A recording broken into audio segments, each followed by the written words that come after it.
بسم الله الرحمن الرحیم. ځان مې د هر قیمته وویستلو، ځان مې د هر قیمته وویستلو، ته مې نایاب کړې ملغلره مې کړې په تراړو تراړو پاړجونو شونډو، په تراړو تراړو پاړجونو شونډو منې که نه درده سندره مې کړې. قدرمنو کتونکو سلامونه مې واخلې، ستاسو ورور ته رحمت پاتې یم. د لال آزار ټي وي په شیشه باندې تاسو مونږ وینئ. ملګرو د لال آزار ټي وي تل داسې کاوش وي چې ستاسو مخې له معیاري خلک راولي، چا چې معیاري لیک کړی دی هغه خلک ستاسو مخې له راولي.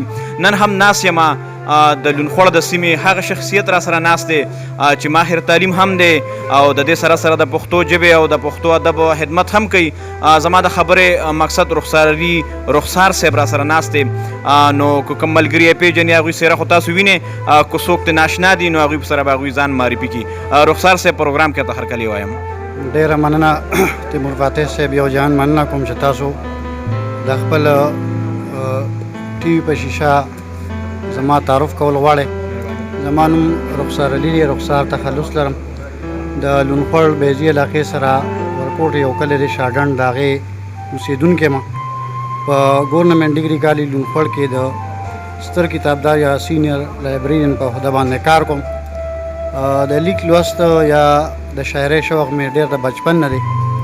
بلا کتابونه مې کتلي دي او د لیک لوست په لاره باندې راغلی یم. او د ادبي تړون چې کوم دی نو هغه زما د ادبي دوستانو مرکه مردان سره دی. تقریبا د 12 کالو نه زه په مردان کې میشته یم د خپلو ماشومانو د سبق په خاطر، او دغه شانتې 3-4 کاله مې وشو د ادبي دوستانو مرکه مردان سره زما تړون دی. او دا ځل په انتخاباتو کې هغوی ماته د جاینټ سیکرټري یعنې د کشر سکرتر عهده هم راکړې ده. په دغه بینچ باندې ملته کار کوم. ډېره مننه جي د داسې زرینو معلوماتو راکولو کوم چې ستاسو د ژوند په اړه دي. رخسار صاحب معلومات خو چې ستاسو د ژوند په اړه څه تاسو موږ ته راکړله، چونکې تاسو د ادب خدمت کوئ، داسې یو ادبي دنیا کې خپل نوم لرئ. زموږ د لال آزار د کتونکو سره به څه شریکوئ؟ ما خو غزل هم لیکلی دی، داسې فرد شعرونه مې هم لیکلی دي، نظم مې هم لیکلی دي. څه چې تاسو خوښ یې انشاءالله. خو اول خو سر کې وایم چې یو 2 شعر سره شریک کړم. یو خو مې لږ غونډه کې د شوګر د وجې د نظر هم کمی دی، بل دا چې کاپي مې نه راوړې، تاسو داسې عین په موقع باندې راونیولم. یو 2 شعر دي چې زه د خپل احساس له بامه تماشه کومه، زه د خپل احساس له بامه تماشه کومه، یار مې لوټي خو د اغیارو په سلام مې لوټي. زه د خپل احساس له بامه تماشه کومه، یار مې لوټي خو د اغیارو په سلام مې لوټي. او زه له رهزنه ولې وکړمه بې ځایه ګیلې، زه له رهزنه ولې وکړمه بې ځایه ګیلې، ما چې لوټي نو خپل رهبر او رهنما مې لوټي. غزل به درته ووایم څو شعر دي چې دا کوم سبب دی چې زړګی مې ناقلار ساتي، دا کوم سبب دی چې زړګی مې ناقلار ساتي، او څنګه طبیب دی چې په مخه مې بیمار ساتي. او د زړه په داسې کیفیت زړه د سېزلو نه دی، د زړه په داسې کیفیت زړه د سېزلو نه دی چې د کلهم انسانیت درد نه بار ساتي. او چاپېره هر سړی حالاتو کې بېوسه وینم، چاپېره هر سړی حالاتو کې بېوسه وینم، ساده سړی به په حالاتو اعتبار ساتي. او زمونږ د خپلې برخې رزق مونږ ته نه رارسي، زمونږ د خپلې برخې رزق مونږ ته نه رارسي، زمونږ نظام په لویه لاره کې شکمار ساتي. زمونږ د خپلې برخې رزق مونږ ته نه رارسي، زمونږ نظام په لویه لاره کې شکمار ساتي. او شعر دی چې د خپله لاسه مې پناه نه کي یریږمه پې، دم مې پوخ نه دی او پاړو لاسو کې مار ساتي. رخسار صاحب دا شعر بیا ووایئ. د خپله لاسه مې پناه نه کي ویریږمه پې، دم مې پوخ نه دی او پاړو لاسو کې مار ساتي. او په درد مې وس وکړه ملګرو خو سندره نه شو، په درد مې وس وکړه ملګرو خو سندره نه شو، چې مې فطرت هسې عباده د ویر لار ساتي. او لا خو مې عشق د مصلحت فریب په ګټ ولي، لا خو مې عشق د مصلحت فریب په ګټ ولي، لا مې نازک اشنا د ګل غوندې رخسار ساتي. ډېره لاجي د داسې زبردست کلام شریکولو رخسار صاحب والله غونې دې را باندې زیږ کړه. د ډېر ښکلې شاعرۍ څښتن یې ماشاءالله. الله دې ستاسو مشرانو دا سورې زموږ په سر لري. رخسار صاحب چونکې شعرونه او غزلې هر کلام چې کوم وي دا د تخلیقکار او د شاعر بچي وي، هر یو ورته ګران وي. دا به غلطه خبره چې موږ یو ګران یو بل نه ګران وي. نو خو داسې یو کلام را سره شریک کې چې ستاسو خپله هم خوښ وي او داسې په تنخواهۍ کې تاسو د هغې کله زمزمه هم کوئ، نو زموږ کتونکي به غوږ وي هغه کلام را سره شریک کړي. ډېره مننه. دا یو نظم به درته ووایم. د دې عنوان دی ثبات نشته. ثبات نشته. پشنو پاڼو کې انغښتې یو تن کې شانتې غوټې وي چې د خوب په جوټو زانګي ناخبره لمستې وي.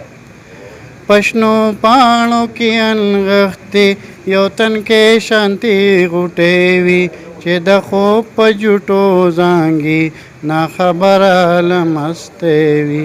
سرې وړې وړې پاڼې شین ډنډرې کائنات وي د ازغو په شپول کې ګیره بې خبره له خپل ذات وي چې د باد چپه پې راشي زرې پټې سترګې واشي د وجود په چاپېر چل کې د ګلشن په تماشا شي.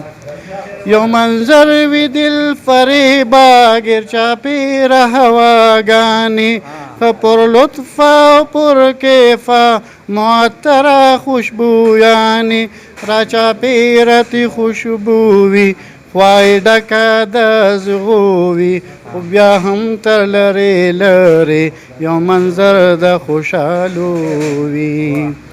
پشنو پاڼو کې انغښتې یو تن کې شانتې غوټې وي چې د خوب په جوټو زانګي ناخبره لمستې وي.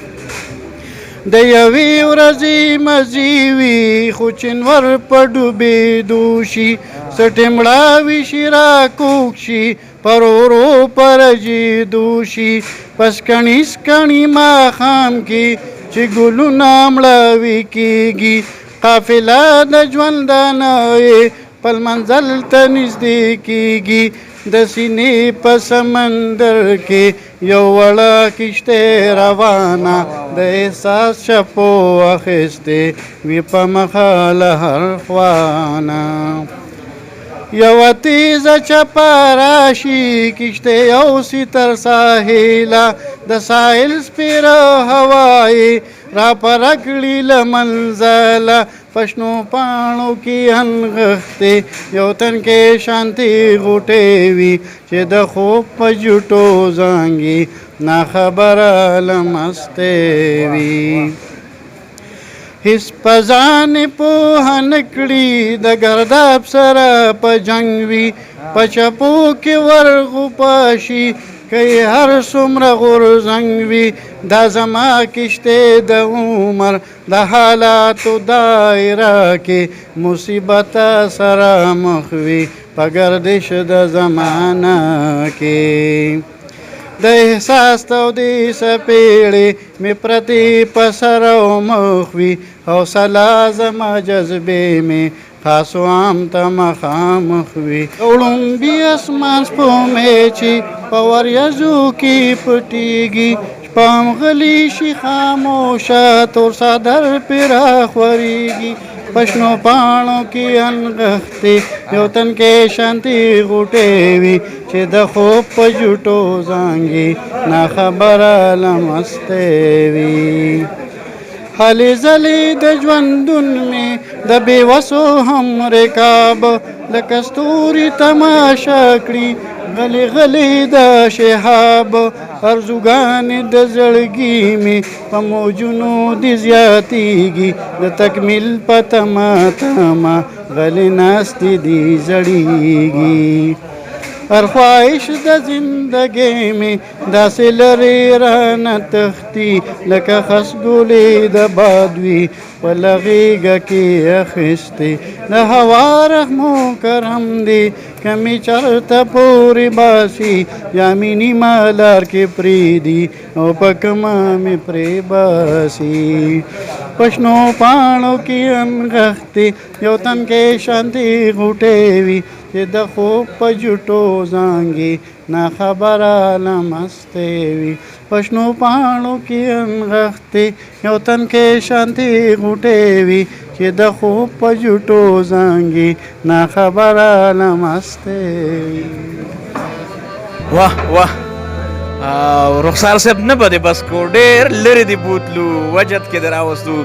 ګرانو کتونکو رخسار صاحب تاسو واورېدو تر دې دمه چې سم واورېدل خم واورېدل هغه حدیث شریف دی چې روټۍ کله خوند شروع کي نو بیا په کار ده چې نیمه کې یې پرېږدو نو هم په هغې به اکتفا وکړو تر دې دمه چې سم واورېدل خم واورېدل. قدرمنو کتونکو هر چېرته چې ښاد او آباد اوسئ په پاک الله م سپارم د الله په امان.